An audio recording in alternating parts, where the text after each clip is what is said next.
मेरे प्यारे गुरुमुख सज्जनों, संसार का प्रत्येक प्राणी सुख चाहता है। इसीलिए सुख के लिए वो सदैव धन संपत्ति की, शारीरिक भोग पदार्थों की कामना करता रहता है।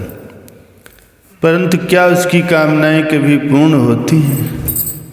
प्रायः देखा जाता है कि एक कामना के पूर्ण होते ही दूसरी कामना तुरंत उसके सामने खड़ी हो जाती है। कामनाओं का ये क्रम कभी समाप्त नहीं होता। मनुष्य का जीवन इन्हें पूरा करते करते अवश्य ही समाप्त हो जाता है। महापुरुष श्री गुरु अर्जुन देव जी महाराज जी फरमाते हैं कि बड़े बड़े राजाओं और जमींदारों की भी ये तृष्णा रूपी प्यास नहीं बुझी। माया की रंगत में लिपटे हुए रहने के कारण इनकी बुद्धि रूपी आँखों पर पर्दा पड़ जाता है। इन्हें सत्य दिखाई नहीं देता। जिस प्रकार अग्नि में ईंधन डालने से वो शांत होने की अपेक्षा और भड़क जाती है, उसी प्रकार सांसारिक पदार्थों से कोई तृप्त नहीं होता। महापुरुष फरमाते हैं कि परमात्मा के नाम के अतिरिक्त और किसी प्रकार भी मनुष्य की तृप्ति नहीं होती।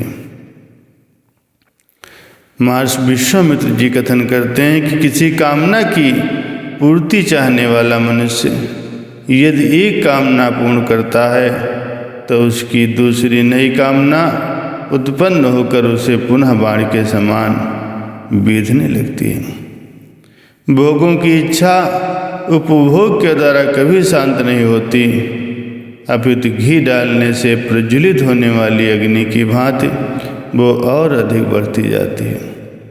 भोग पदार्थों की कामना रखने वाला मनुष्य कभी सुख नहीं पाता।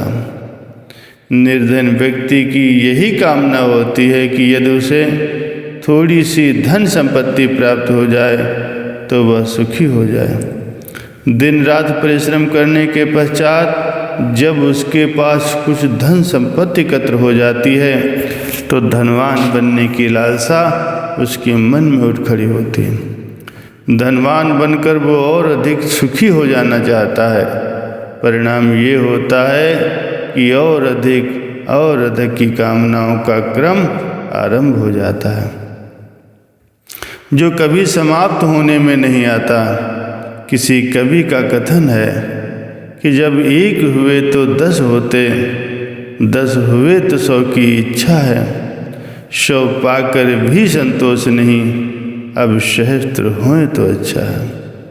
इसी तरह बढ़ते बढ़ते वो राजा के पद पर पहुंचा है। पद पाकर भी जब शांत न हुई, ऐसी ये डायन तृष्णा है। जब लग हृदय में तृष्णा है तब लग प्रकाश नहीं होता। आयु सब नष्ट हो जाती है, माया का नाश नहीं होता। ऐसे ही विचार भक्त विभीषण जी के भी हैं। जब लग कुशल न जीव कहूँ, सपने हो मन विश्राम। जब लग भजत न राम कहूँ, शोक धाम तज काम। तब तक जीव की कुशल नहीं है और न ही स्वप्न में उसके मन को शांति है, जब तक कि वो शोक के घर कामनाओं का त्याग करके भगवान का भजन नहीं करता। कहने का तात्पर्य यह है कि जब तक ये सांसारिक कामनाएं मनुष्य के अंदर विद्यमान है तब तक वो कभी भी सुखी नहीं हो सकता। इसीलिए संत महापुरुष जीव को कामनाओं का त्याग करके परमात्मा के सच्चे नाम में अपनी सूरत को जोड़ने का उपदेश देते हैं, क्योंकि सच्चा सुख और नित्य खुशियों का स्रोत मालिक का नाम ही है। एक समय का वृत्तांत है कि एक व्यक्ति बहुत ही धनवान था, परंतु इतना धनवान होने पर भी और अधिक धनवान बनने की कामना भूत की तरह उसके सिर पर सवार रहती थी। एक दिन उसने कहीं पारस के बारे में सुना कि पारस के स्पर्श से लोहा कंचन बन जाता है। ये सुनकर वो विचार करने लगा कि यदि मुझे कहीं से पारस की प्राप्ति हो जाए तो मैं संसार में सबसे अधिक धनवान बन सकता हूँ। फिर क्या था, वो पारस की खोज में लग गया, परंतु कई वर्षों के परिश्रम और सहस्त्रों रुपया खर्च करने पर भी उसे पारस की प्राप्ति नहीं हुई। एक दिन वो निराश और दुखी होकर एक नदी के किनारे बैठा था कि अकस्मात उधर से एक साधु का निकलना हुआ। साधु जन तो स्वभाव से ही दयालु होते हैं। उस व्यक्ति को चिंतित और दुखी देखकर उस साधु ने उनसे उसका कारण पूछा। उस व्यक्ति ने संपूर्ण वृत्तांत उस साधु को कह सुनाया। साधु ने पहले तो उसे धन की असारता के बारे में बतलाया, कुछ समझाया और इस विचार से कि दूर रहना चाहिए, परंतु जब वो नहीं माना, उसने साधु के चरण पकड़ लिए, याचना की, तो साधु ने उसे भगवान शिव की उपासना करने के लिए कहा और ये भी बतलाया कि उन्हीं से तुमको पारस की प्राप्ति होगी। ये कहकर साधु ने तो अपना मार्ग पकड़ा और वो व्यक्ति भगवान शिव की उपासना में जुट गया। कई वर्षों के घोर तप के पश्चात भगवान शिव जब उस पर प्रसन्न हुए और दर्शन देकर उसे वर मांगने को कहा, वह तो इसी प्रतीक्षा में ही था, अतः उसने तुरंत पारस की प्राप्ति की इच्छा प्रकट कर दी। ये सुनकर भगवान शिव जी गंभीर हो गए और सोचने लगे कि इसने बहुत वर्षों तक मेरी उपासना की है, अतः कोई ऐसा उपाय करना चाहिए जिससे यह माया में फंसने की अपेक्षा भक्ति के काम में लग जाए। फिर प्रकट में उससे बोले, उस अमुक स्थान पर एक उच्च कोटि के संत निवास करते हैं, तुम उनकी शरण में जाओ, उनसे ही तुमको पारस की प्राप्ति हो जाएगी। ये कहकर शिव जी तो अंतर ध्यान हो गए और वो व्यक्ति उन संत जी के आश्रम की ओर चल दिया। कई दिनों की यात्रा के पश्चात जब वो वहाँ पहुँचा तो वो संत जी प्रभु के ध्यान में मग्न थे। वो व्यक्ति उनके चरणों में दंडवत प्रणाम करके वहीं बैठ गया। कुछ समय के पश्चात जब उनकी समाधि टूटी तो उस व्यक्ति को वहाँ बैठा देखकर उससे आने का कारण पूछा। उस व्यक्ति ने दंडवत प्रणाम करके अपना अभिप्राय उनके चरणों में प्रकट कर दिया। संत जी मुस्कुराते हुए फरमाने लगे, बहुत दिन पहले हमें एक पारस मार्ग में मिला था, हमने उसे अमुक स्थान पर एक पत्थर के नीचे रख दिया था। ये तुम्हें उसकी आवश्यकता हो तो वहाँ से जाकर निकाल लो। ये कहकर वो स्थान भी दिखला दिया। जब उस व्यक्ति ने पत्थर हटाया तो उसके नीचे एक छोटा सा पत्थर रखा था।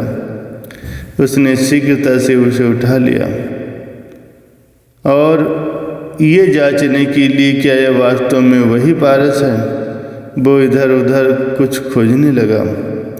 अंत में उसको लोहे की एक कील मिल गई। उसने जैसे ही पारस को उस कील में स्पर्श किया, वो कील सोने की हो गई। ये देखकर वो प्रसन्नता से नाच उठा।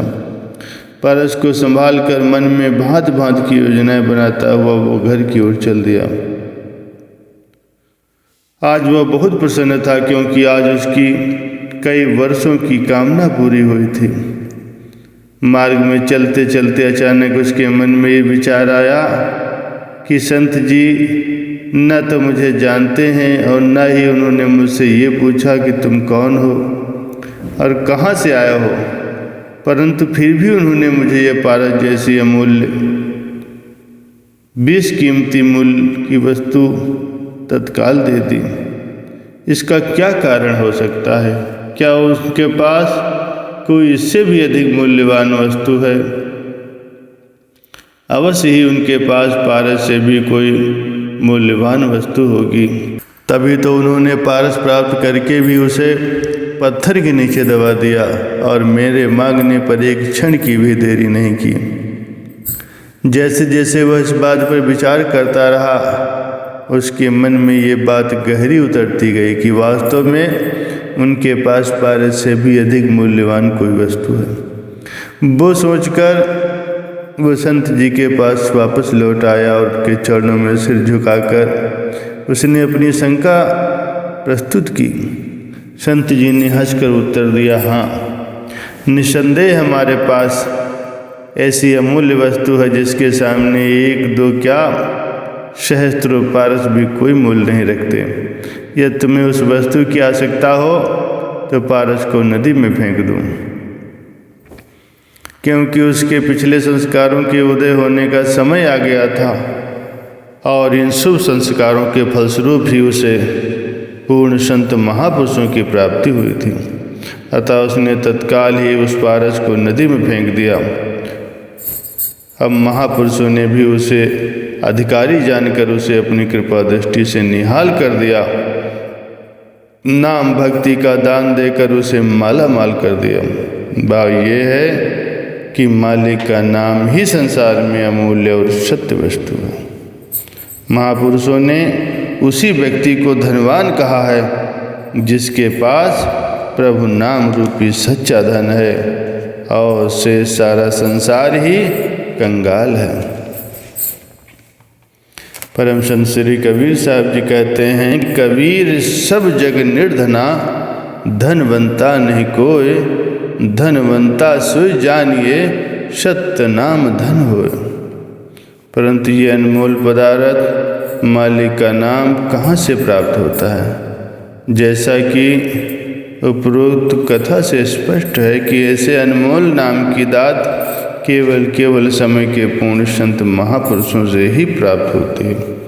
महापुरुष श्री गुरु रामदास जी महाराज जी के वचन हैं कि नाम अमोलक रतन है पूरे सद्गुरु पास।